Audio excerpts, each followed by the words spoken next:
Court right রং বলার অধিকার নাই কেন আমাদের? আমরা এখানে বসে যে রায়টা ঠিক হয় নাই আমি কেন, আমি জনগণ হিসেবে বলতে পারবো। চুক্তিতে সবসময় দুইটা পক্ষ থাকে এবং দুইটা পক্ষের এখানে কনসিডারেশন থাকে, মানে ভাইস ভার্সা, বিনিময়। উনি ফ্ল্যাট বেচবে, আমি কিনবো, এটা হলো চুক্তি। কিংবা আমি জমি বেচবো, সে কিনবে, বন্দি বিনিময়। তোমার এখানে যদি আমার দেশের যাকে রাষ্ট্রদ্রোহী বা শত্রু মনে করা এরকম কেউ আশ্রয় দাও, তাকে চাইলে ফেরত দিবা, আবার আমরা ফেরত চলে দিবা। এই হলো বন্দি বিনিময় চুক্তি। তার ভিত্তিতে আমরা অনুপ চেটিয়াকে ফেরত দেওয়া হয়েছে। এখন ন্যাচারালি যারা বড় কান্ট্রি, বড় দেশ, তাদের শক্তি অনেক বেশি, তাদের ইন্টারন্যাশনাল ইয়েও বেশি, তারা এটার ভিতরে অনেক ক্লজ আছে যে তাকে যে ফেরত দিব যদি তার নিরাপত্তার ঝুঁকি মনে করি, তাইলে একটা বিষয়টা হচ্ছে তো এখন তো তার মৃত্যুদণ্ড হয়েছে। এখন এই মৃত্যুদণ্ড প্রাপ্ত, এখন এই রায় হওয়ার পূর্ব পর্যন্ত আপনি তাকে সাবেক প্রধানমন্ত্রী বলেন, যা কিছু বলেন, কারণ দোষী প্রমাণিত না হওয়া পর্যন্ত তাকে অপরাধী বলা যায় না। But now it is proved. আপনি কোর্ট রাইট রং এই আলাপ আমাদের এই ফোরামে করা অন্যায়, কারণ জাজমেন্ট এখানে হয়েছে এবং তার আত্মপক্ষ সমর্থন করার সুযোগ আছে। কোর্ট রাইট রং বলার অধিকার নাই কেন আমাদের? আমরা এখানে বসে যে রায়টা ঠিক হয় নাই আমরা করতে হবে, 1 নম্বর। 2 নম্বর, তারা আবার রেড নোটিশ দিচ্ছে। তার এখন এই দায়িত্বটা হলো সরকারের। যেমন ধরেন, রায় দিয়েছে আদালত, দায় দেওয়া হচ্ছে সরকারকে। এখন যদি বলে যে সরকার ক্যাঙ্গারু কোর্ট চালায়, তাহলে শুধু তো ইউনুস না, সবাই একই জিনিস, সবাই একই জিনিস করে। কাজে এটা নাথিং নিউ। যদি বলা হয় যে এই সরকার ক্যাঙ্গারু কোর্ট বানাইছে, আগের সরকার ক্যাঙ্গারু কোর্ট বানাইছে, কিন্তু আগের সরকারের ক্যাঙ্গারু কোর্টের একটা রায় এখানে খালাস হয়েছে, সুতরাং ওইটা একটা কোশ্চেন মার্ক করা যায়, কিন্তু এটা এখনও কোশ্চেন মার্ক হয়নি। এখন বিষয়টা হচ্ছে কীরকম, যে শেখ হাসিনাকে ওখানে আনা যাবে না, বিচার করে তাকে ছাড়বে না, ওখানে সে নিরাপদে আছে। এই কথাগুলো বললে আমরা একদিকে যেমন প্রমাণ করে দিই যে শেখ হাসিনা আশ্রয়স্থল ওইখানে, পাশাপাশি ওই দেশটারও বদনাম হচ্ছে, মানে আমরা যদি এটা বলি। আর আর্গুমেন্ট হলো এরকম, মানে সে দণ্ডপ্রাপ্ত হইল, মৃত্যুদণ্ড পাইছে, এখনও সে আসতে পারতেছে না, আসলে মৃত্যুদণ্ড কার্যকর হয়ে যাবে। বিষয়টা কীরকম, যে দুজন কুস্তি লড়তেছে, একজন উপরে একজন নিচে, উপরে জিজ্ঞেস করতেছে নিজের কেমন লাগে, তো নিচের জন বলছে রোদ লাগে কার গায়ে। এছাড়া এই কাভারেজ দেওয়া ছাড়া তো আর কিছু না। কারণ আপনি যেইভাবে বিচারের রায়টা হয়েছে, আমরা যেটুকু বাহ্যিকভাবে দেখছি, ওই একটা রাজসাক্ষী এনাফ, আর তার সাথে আপনার ইউএন রিপোর্ট প্লাস ভিডিও, রাজসাক্ষী তো দিছে। তা আমার কথা সেখানে না, কথা হলো ইউনূস সরকার যদি এই বিচারটা করছে তার আমলে হয়েছে, এখন এটাকে ইউনূস সরকার যদি চ্যালেঞ্জ করে, উনি যদি এইভাবে নিয়ে নেন যে আমি ফেরত আনবই, তাহলে তাদের সাথে কি টানাপোড়েন চলবে সেটা ভিন্ন কথা। কিন্তু ইন্ডিয়া ফেরত না দেওয়ার যথেষ্ট যুক্তি আছে। কি কারণে? সেটা হলো এই, নাম্বার 1, তাকে শেল্টার দিছে। নাম্বার 2, যে আপনি যতদিন ওখানে সে যাওয়ার পরে, মানে যতদিন সে ক্ষমতায় ছিল, ইন্ডিয়ার সাথে আমাদের দেশের এনসির পোলাপান তারা যা করছে, চিকেন নেক নিয়ে যে সমস্ত বিতর্ক আলোচনা, ওইগুলা কিন্তু হয় নাই। তাহলে কমফোর্ট জোনে ছিল দুই পক্ষের সরকারি ব্যক্তি, আমার কথা বলছি না, দুইটা সরকারি কমফোর্ট জোনে ছিল। সেই কমফোর্ট জোনে যখন 16 বছর ছিল, তাহলে সেই কমফোর্ট জোনটা বিঘ্নিত হয়েছে। এখন যেহেতু সেইখানে আশ্রয়, যেখানে দুইটা দিক আছে। নাম্বার 1, কমফোর্ট জোনে ভারতের সাথে যে শান্তিপূর্ণ সহাবস্থান নিশ্চিত করবে, কমফোর্ট জোন রাখবে, তাদের সাথে তো একটা ভারতের আন্ডারস্ট্যান্ডিং থাকতে হবে অলিখিত, এবং বেকায়দায় পড়লে যাতে তারা সেই শেল্টারটা পায়। সেটা পেয়েছে হাসিনা, 1 নম্বর। আর 2 নম্বর হচ্ছে, এখন যদি তাকে ফেরত আনা হয় বা ফেরত আনতে পারে, আমার কাছে মনে হয় যে আনিস ভাই যে কথাটা বললো যে কখনোই ফেরত দিবে না, আনতেও পারবে না, যদি if it is a fact, এটা বার্তাটা যদি পেয়ে থাকেন কেউ, ওনরা বা XYZ, তাইলে ওটা ফেরত আনতে পারলে এটা ভারতের রাজনৈতিক পরাজয় হবে বাংলাদেশের কাছে। সুতরাং এই সমস্ত বিষয় যদি কাজ করে সেটা ভিন্ন কথা, কিন্তু আপনি যদি চুক্তির প্রতি সম্মান দেখান, যে ইয়েস, এই তো একদিনে তো সব না, দুইটা দেশ প্রতিবেশী, যে কথা আছে না, যে you can change your friends but you cannot change your neighbours. সুতরাং প্রতিবেশী যেন চেঞ্জ করতে পারবো না। এখন ডিপেন্ড করে বাংলাদেশ সরকার যতক্ষণ ইউনূস সাহেব আছেন আর যতক্ষণ ভারতে যারা আছেন, তাদের দুজনের ভিতরে স্বার্থ সংশ্লিষ্ট বিষয় কোথায় যায়। কারণ পৃথিবীতে শুধু প্রেম বলতে কিছু নাই, এখানে গিভ অ্যান্ড টেক বলতে পারেন, প্লাস কর্পোরেট চিন্তা ভাবনা। সুতরাং স্বার্থ সংশ্লিষ্ট বিষয় যদি হয়, কতটুকু স্বার্থ আমরা দিব, কতটুকু স্বার্থ সে পাবে, তার মাঝখানে যদি আনিস আলমগীর আর রাজ্জাকি বলি হয়ে যায়, আমার মনে হয় ওই রাষ্ট্রীয় লেভেলে কিছু আসে যায় না। ধন্যবাদ আপনাকে। আনিস আলমগীরের কাছে যেতে চাই। আনিস আলমগীর, আমরা আওয়ামী লীগের শাসন আমলে বারবার যখন তারেক জিয়ার মামলা বা তারেক জিয়া দেশে কেন ফেরে না, সাহস থাকলে দেশে আসো, এরকম শেখ হাসিনাকে বলতে শুনতাম। এখনো কি শেখ হাসিনার বিরোধীরা সেই একই কথা বলার সুযোগ পেল কিনা যদি শেখ হাসিনা আসছেন না? অবশ্যই পাবে না কেন? এটা তো রাজনৈতিক রেটরিক। এগুলো তো তারেক জিয়া কেন আসে নাই? তারেক জিয়া যদি আসেন, এখানে উনি জানেন যে উনি যে জেলে থাকতে হবে। শেখ হাসিনার ও খুব ভালো করে জানেন যে এখানে আসলে উনি কিন্তু সুখে থাকবেন না, ওনাকে জেলে থাকতে হবে। তো সেরকম পরিবেশে উনি আসবেন কেন? আওয়ামী লীগ এবং শেখ হাসিনার পুত্র এর মধ্যে তো বিশ্ব মিডিয়া ইন্টারভিউ দিয়েছে। আমি দেখলাম রয়টার একটা ইন্টারভিউতে দেখলাম যে আমার মা ভারতে ভালোই আছেন, ভারতে আছেন এবং উনি বাংলাদেশে আওয়ামী লীগের ভারত থেকে যাওয়ার প্রশ্নই আসে না। তো ওনারা তো বলেই দিয়েছেন যে ওনারা যাবেন না, ওনারা আসবেন না। এবং ভারত সরকার এখনো পর্যন্ত, যেটা আপনাকে আগেই বললাম, দে ডোন্ট অলসো কেয়ার যে বাংলাদেশে কি রায় হলো আর না হলো। কারণ তারা এটা বলে দিয়েছে যে বাংলাদেশে যতদিন ডক্টর ইউনূসের সরকার আছে, মানে এটা এভাবে বলেছে যে বাংলাদেশে যতদিন একটা নির্বাচিত সরকার আসছে না, তার সাথে আমাদের ফুল এনগেজমেন্ট হবে না। আমরা এখন যেভাবে আছি দেখেন, আপনি পর্যটক সহ নানা ক্ষেত্রে তাদের সাথে আমাদের ভিসা বন্ধ এবং নানান মানে ন্যূনতম যেগুলো দরকার সে ধরনের কর্মসূচি তারা আমাদের সাথে করছে। আদারওয়াইজ তারা সম্পূর্ণভাবে বাংলাদেশ সরকারকে অ্যাভয়েড করে চলছে। যেটুকু বাণিজ্য না করলে নয় সেটুকু করছে, যেটুকু দাওয়াত না দিলে নয়। যেমন এখন একটা সিকিউরিটি দাওয়াতে যেটাতে দাওয়াত দিয়েছে, যেহেতু সাউথ এশিয়ার অন্যান্য রাষ্ট্রগুলোকেও দাওয়াত দিয়েছে এবং বাংলাদেশও তার একটা সদস্য। তো এখন সার্কের মতো একটা অর্গানাইজেশন, এটা সার্ক না, এটা অন্য অর্গানাইজেশন, সার্কের মতো একটা অর্গানাইজেশনে বাংলাদেশ যদি সদস্য হয়, আপনি যদি সেটার হোস্ট হন, অবশ্যই সেখানে আমার যাওয়ার অধিকার আছে। তো সেই অধিকারে বাংলাদেশকেও দাওয়াত দিয়েছে। এখন বাংলাদেশকে দাওয়াত দিয়ে এখন কি বলবে সেটা হচ্ছে বিষয়। শেখ হাসিনার বাংলাদেশ বলার নিশ্চয় অধিকার এখানে পাচ্ছে, যে সাইড লাইনে যে বৈঠক হবে এটা আমরা শিওর জানি বাংলাদেশ এই বিষয়টা তুলবে, আমরা শেখ হাসিনাকে ফেরত চাই।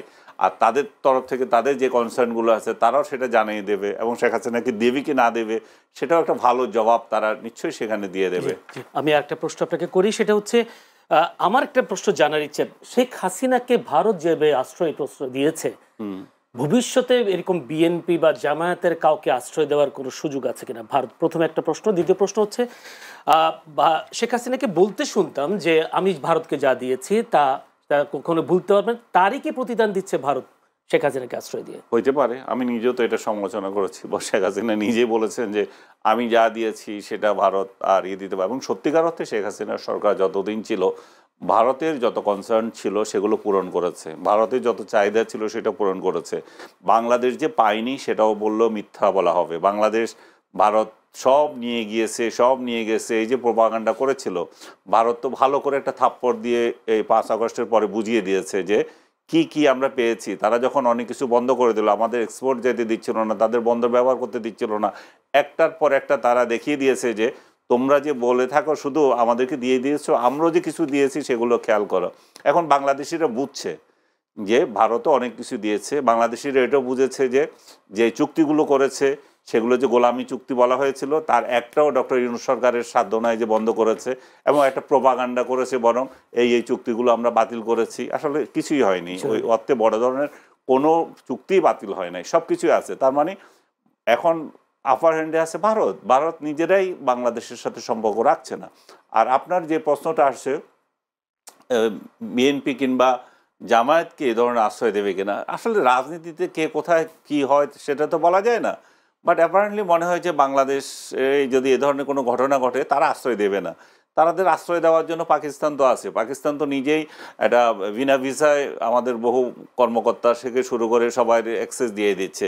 তো তারা তো পাকিস্তানে যেতে পারে, আফগানিস্তানে যেতে পারে, যাদের সাথে সুসম্পর্ক আছে। এবং এই মুহূর্তে 5 আগস্টের পরে আপনি যদি খেয়াল করে দেখবেন, পাকিস্তান থেকে অতিথি আসার একটা বন্যা বয়ে গেছে, পাকিস্তান থেকে শিল্পী আসার একটা বন্যা বয়ে যাচ্ছে। পাকিস্তানের যেই সমস্ত আপনি কি বলবেন যে ডানপন্থী নেতাগুলো যেগুলো পাকিস্তানের মধ্যেই সন্ত্রাসের উস্কানিদাতা, সেগুলো বাংলাদেশে এসে এখানে আবার সমাবেশ করছে এবং বলছে যে আপনার যেটা তারা পাকিস্তানে যেটা করে থাকে যে ক্ষুদ্র জাতিগোষ্ঠী অন্যান্য যেগুলো আছে, কে মুসলিম আর কে অমুসলিম সেগুলো নিয়ে পেঁচাল লাগিয়ে থাকা এবং নিজেদের মধ্যে হিংসা জেহাদ করা এবং একজন আরেকজনকে মারা, তারা সেই সমস্ত আইডিওলজিও বাংলাদেশে ইম্পোর্ট করার চেষ্টা করছে। সো এরকম একটা রাজনীতি যখন বাংলাদেশে চলছে, বাংলাদেশ সরকারের পলিসি যখন এটা, ভারত তো এগুলো নিয়েই উদ্বিগ্ন। তো ভারত যখন উদ্বিগ্ন এগুলো নিয়ে, তাদেরকে কি কারণে তারা আশ্রয় দেবে সেটা আমার মনে হয় না। তাহলে কি আনিস সালামকে তাহলে এভাবে বলবো যে বাংলাদেশে যারা রাজনীতি করে, তারা বিএনপি বলেন, জামায়াত, তারা বলতো ভারত ভুল করেছে শুধুমাত্র আওয়ামী লীগের সাথে একটা সুসম্পর্ক তৈরি করে, জনগণের সাথে তাদের সম্পর্ক ছিল, বাংলাদেশের জনগণের সাথে সম্পর্ক ছিল না। আপনার প্রশ্নের উত্তরে আমি সেটাকে ক্লিয়ার করে নিতে পারি যে আসলে ভারতের সাথে আওয়ামী লীগের সম্পর্ক, জনগণের সম্পর্ক নাই। ভারতের সাথে আওয়ামী লীগের সম্পর্ক সাথে এই কারণেই আছে, আমার স্বার্থ দেখছে সে। আর ওইখানেও তো একই, পাকিস্তানের সাথেও বিএনপি আর জামাতের সম্পর্ক এই জন্যই আছে, আমার স্বার্থ দেখছে। এবং বাংলাদেশ বলবো যে ভারত পাকিস্তানের রাজনীতির মধ্যে নিজে একটা শিকার, সে এই শিকার হয়ে কে কার সাথে রিলেশন বিল্ড আপ করছে সেটা নিয়ে আবার প্রশ্ন ওঠে। যেমন বাংলাদেশ যদি ভারতের সাথে সম্পর্ক তৈরি করে, পাকিস্তানের মাথা ব্যথা হয়ে যায়। আবার বাংলাদেশ যখন এখন পাকিস্তানের সাথে সম্পর্ক উন্নয়ন করছে, ভারতের এখন মাথা ব্যথা হয়ে গেছে। তো বাংলাদেশ তো এই জায়গায় ব্যালেন্স করতে পারে না সব সময়। ধন্যবাদ আপনাকে আবেদ রাজ্জাকি। আমার প্রশ্নটার উত্তর যদি আপনি বিএনপি জামায়াতের কোন নেতাকে এরকম কোনো দুঃসময় যদি আসে শেখ হাসিনার মতো, ভারত কেন আশ্রয় দিবে না? উনি বলছেন আওয়ামী লীগের সাথে একটা সুসম্পর্ক ছিল, সেই কারণে। আসলে জনগণের সাথে সম্পর্ক না থাকার কারণে, রাজনীতি বিশ্লেষকরা বারবার বলেছেন, জনগণের সাথে সম্পৃক্ত না থাকার কারণে ভারত বিরোধী একটা প্রভাব তৈরি হয়ে গেছে, ভারত বিরোধী একটা ইমেজ তৈরি হয়ে গেছিল জনগণের মাঝে। আপনি কি বলবেন? ধন্যবাদ আপনাকে। বিষয়টা আসলে কি জানেন, এই ধরেন এই যে কি শেখ হাসিনার সরকার যতদিন ছিলেন, আমরা দেখছি যেটা বললাম যে কমফোর্ট জোনে ছিল, অন্তত ভারত কমফোর্ট জোনে ছিল, এরকম ইয়েতে পাওয়া যায়। তারপরে যে টেক্সটগুলো আমরা পাইতাম স্বামী স্ত্রীর সম্পর্ক, তারপর যা দিয়েছি, তো এই বিষয়গুলা যদি দেন তাহলে বোঝা যায় যে আপনি দেওয়া নেওয়ার ব্যাপারে তো একটা আন্ডারস্ট্যান্ডিং ছিল। এখন প্রশ্ন হচ্ছে, আপনি বলছেন যে আওয়ামী লীগ আজকে ওখানে জায়গা পাইছে, এই তো বক্তব্যটা যে ওখানে গিয়ে এনেছে। এখন প্রশ্ন হচ্ছে যে আওয়ামী লীগ যে কাজগুলো করতেছিল সেটার পক্ষে কোনো রাজনৈতিক দল কিন্তু সরাসরি দাঁড়ায় বলতে পারতেছে না যে আওয়ামী লীগ বিগত 15 বছর যে কাজগুলো করেছে অন্তত প্রতিবেশী দেশের সাথে, সেগুলো রাষ্ট্রের জন্য ভালো ছিল, জনগণের জন্য ভালো ছিল, এই বলে কিন্তু কেউ কোনো স্ট্যান্ড নিতে পারছে না। কেন? ও তো অনেক নিচে তারা। তাতে যে ইন্ডিয়ার সাথে একটা সুসম্পর্ক ছিল এবং কোনো মানে বৈরী সম্পর্ক হয় না এই জিনিসটা, এবং শেখ হাসিনা যা যা করতেছিল দুইটা রাষ্ট্রের জন্য ভালো ছিল, মঙ্গল, এই কথাটা কোনো রাজনৈতিক দল বলছে না সরাসরি। আমি সেটা বলছি, মানে মঙ্গল ছিল, অমঙ্গল ছিল, কিছুই বলছেন না। মানে এই যে কথাটা বলতে পারছেন না, শুরুতে অমঙ্গল বলে চাইতে হয়, সে কি ভারত পালাইতে পারবে? আপনি উত্তর দিবেন কেন পালাবে না? কেন পারবে না? আমি বলছি, আমার প্রশ্ন এটাই। না, উত্তর দিবেন না, কেন না সেটা তো ভিন্ন কথা। সব কথার উত্তর তো বলতে নেই। এখন আসেন, এই যে ডিপেন্ড অন রিলেশনশিপ, যেই রিলেশনশিপটা আওয়ামী লীগের সাথে ছিল, ঠিক এই আওয়ামী লীগের জায়গাটা যে পূরণ করতে পারবে বাংলাদেশের রাজনীতি করতে গিয়ে, আওয়ামী লীগের জায়গাটা যে পূরণ করতে পারবে, সে যে দলই হোক, সে যদি বেকায়দায় পড়ে তাহলে সে আবার যে আশ্রয় পাবে। আওয়ামী লীগ কি দিয়েছে, কি পূরণ করতে হবে? আওয়ামী লীগ বুঝেন নাই, আওয়ামী লীগ যে রাজনীতিটা করতো সেই গ্যাপটা যদি ওই রাজনীতি দিয়ে কেউ পূরণ করতে পারে, বুঝাইতে পারছি আমি, ওই রাজনীতি দিয়ে যদি কেউ পূরণ করতে পারে, তাইলে পরে সে ওখানে আশ্রয় পেতে পারে। আর যদি ওর রিভার্স কোনো রাজনীতি করে, রিভার্স মানে উল্টাটা, তাইলে পরে এখন আসেন ইউনূস সাহেব তাহলে উল্টা রাজনীতিটা করতেছে, তাহলে তো মধুর সম্পর্ক হওয়ার কথা। আবার একটা জিনিস যদি লক্ষ্য করেন যে আর মাত্র 3 মাস আছে, এর ভিতরে আমাদের এই নির্বাচন আছে, কিন্তু এদিকে আমাদের ওই যে কি বলে নিরাপত্তা বিষয়ক উপদেষ্টা কালকে বোধহয় যাচ্ছেন, এটাও একটা কোশ্চেন মার্ক। মানে এতদিন গেলাম না, আমি তো ফেব্রুয়ারিতে নির্বাচন করে চলেই যাব, আর না গেলেও পারতাম। ভাই এতদিন গেলাম না, আমি একটা দেশে আমার প্রতিবেশীর সাথে আমি সম্পর্ক তৈরি করব, আমি যদি এখন টেক ওভার করি যে আমি প্রধান উপদেষ্টা, আমার কিসের অজুহাত লাগবে? আমি কালকে যাইতে চাই ভিজিট করতে, সমস্যাটা কোথায়? এগুলা আমি 3 মাস পরে চলে যাচ্ছি, আমি এখন যাচ্ছি কেন? তো সে ফেরত আসলে পরে আমরা বুঝতে পারবো সে কি শুধু হাসিনাকেই ফেরত আনতে যাচ্ছে, নাকি সেফ এক্সিটের চিন্তা ভাবনা করছে, না নির্বাচনটা কেমন, অনেক বিষয়। বৈঠকটা হচ্ছে আঞ্চলিক নিরাপত্তা। শেখ হাসিনার রায়ের সময় ধানমন্ডি 32 ভাঙতে বুলডোজার নিয়ে গেছে, কয়েকজন বিক্ষোভ করতে দেখা গেছে, তবে আইনশৃঙ্খলা বাহিনী তাদেরকে ঢুকতে দেয়নি, তাদের সাথে ধাওয়া পাল্টা ধাওয়া হয়েছে, যেটা আমরা 5 ফেব্রুয়ারি দেখেছি। ধানমন্ডি 32 ভেঙেছে, সেখানে সরকার প্রশাসন নীরব ছিল। কালকে যে প্রশাসনের ভূমিকা বা সরকারের যে ভূমিকা, এই ভূমিটাকে আপনি ইতিবাচক দেখছেন কিনা? আমি এটাকে ইতিবাচক দেখছি না, আমি এটাকে নেতিবাচকও দেখছি না। এটা আপাত দৃষ্টিতে আপনার মনে হচ্ছে যে ইতিবাচক, কারণ হচ্ছে যে তারা অন্তত কোনো এক ধরনের হাঙ্গামা করতে দেয় না, এটা একটা অ্যাপ্রিসিয়েশন পাওয়া উচিত। কিন্তু ডক্টর ইউনূস সরকারের যে নীতিমালা, সেই নীতিমালা অনুযায়ী এটা একদিন না একদিন ভাঙার আবার প্রশ্ন আসবে। কারণ এটা যদি আপনি যদি যেটা খেয়াল করে থাকেন, 5 আগস্ট যেটা ঘটেছে সেখানে আগুন দেওয়া হয়েছিল, সেটা স্বতঃস্ফূর্ততা ছিল, এখানে তখন সরকার ছিল না যে যা ইচ্ছা করতে পেরেছে। কিন্তু এরপরে যখন 5 ফেব্রুয়ারিতে এটা আগুন লাগানো হলো, তখন কিন্তু ফুল প্লেজেড একটা সরকার, 6 মাসের একটা সরকার, সেই 6 মাসের সরকার এখানে কোনো কিছুই করেনি, এটা নীরবতা পালন করেছে। নীরবতা হচ্ছে সম্মতি, সেই সম্মতিতে সেটা ভেঙেছে। সেই ভাঙার যে কালচার তৈরি হলো, সেটা হচ্ছে হিংসার রাজনীতি। সেই হিংসার রাজনীতিটা চলমান হয়ে গেল এবং মব কালচার শুরু হয়ে গেল। এইরকম পরিস্থিতিতে এই 32 নম্বরকে ভাঙা থেকে রক্ষা করতে পারে একমাত্র আওয়ামী লীগ। কিন্তু আমাদের এখানে আওয়ামী লীগ কেন পারে? কারণ তার সেখানে স্টেক হোল্ডার সে। এখন সে কেন পারছে না? কারণ পারছে না, এখানে আমাদের যে ভারসাম্যের যে রাজনীতি, সেটা নষ্ট হয়ে গেছে। আমার একটা পক্ষ আছে, এখন আরেক পক্ষ রাস্তায় নাই। আরেক পক্ষ যখন রাস্তায় না থাকে তখন কি হবে? পাকিস্তান আর ভারত কেন পারমাণবিক যুদ্ধ লাগে না? দুইজনের কাছে তো আছে, কেন লাগবে? কারণ সে জানে তুমি মারলে আমিও মেরে দেব, আমারও আছে। সেই একই কাহিনী এখানেও। ডক্টর ইউনূস যদি 5 তারিখে এটা প্রিভেন্ট করতে পারতেন তাহলে এটা হতো না। আর এটা না হওয়ার কারণ এখন যেটা হচ্ছে, এটা কিন্তু গতকাল যে শেষ হয়ে গেছে হয়নি। এখন গতকাল উনি কয়েকটা ইট রক্ষা করার জন্য যেভাবে সেনাবাহিনী নামিয়েছেন, পুলিশ বাহিনী নামিয়েছেন, এটা প্রশংসার যোগ্য। কিন্তু এই জিনিসটা তিনি যদি 5 তারিখে করতেন তাহলে সারা দেশে এই ধরনের পরিস্থিতি আর হতো না। এখন যেটা হয়েছে, এটা কিন্তু থেমে যায় নাই, এটা আবার আসবে, আবার এই দেয়ালের উপর হামলা আসবে। তাহলে আমাদের এই যে হামলার যে কালচার, সেটা ধানমন্ডি 32-এর দেওয়ালে নাকি অন্য কোনো দেওয়ালও আসবে? আমি সেটাই বলতেছি যে হামলার এটা ধানমন্ডি 32-এর দেওয়ালে আবার আসবে। এটা কিন্তু প্রিভেন্ট করেছে শেষ না। কারণ হচ্ছে যে কোনোদিনও সরকার এই ধরনের ঘটনাগুলিতে পূর্ণ মাত্রায় করতে পারবে না যদি সরকারি বেসরকারি দুই তরফ থেকে একটা সহযোগিতা না থাকে। এবং এই কালচার যেটা বলতেছি, ডক্টর ইউনূসের যারা সমর্থক আছেন তারা হয়তো অনেকে মাইন্ড করবেন, এটা আমি বলেছি। এই কালচার যেটা শুরু হয়ে গেল, সেটা যদি আগামীতে আরেকটা সরকার আসে এবং ডক্টর ইউনূসের গ্রামীণ ব্যাংক সহ অন্যান্য সংশ্লিষ্ট প্রতিষ্ঠানে যে হামলা হবে, সেটাও একই কায়দায় হবে। তখনকার যে সরকার প্রতিষ্ঠিত থাকবে, সেই সরকারের পক্ষেও এটা প্রতিরোধ করা সম্ভব নয়, যেটা আমি আপনাকে বললাম।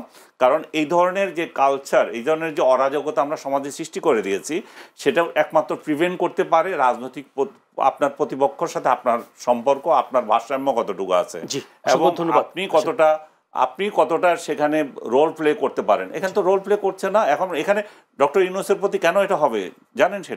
সেটা হচ্ছে উনার এরকম রাজনৈতিক শক্তি নাই পেছনে, যেটা বিএনপির কিছুটা করতে পারবে না, বা জামাতে ইসলাম বা আদার্স রাজনৈতিক দলের এটা করতে খবর হয়ে যাবে যারা এগুলো করতে চায়। কিন্তু ডক্টর ইউনূস এটা পারবে। কেন পারবে? কারণ উনার তো একটা রাজনৈতিক শক্তি নাই।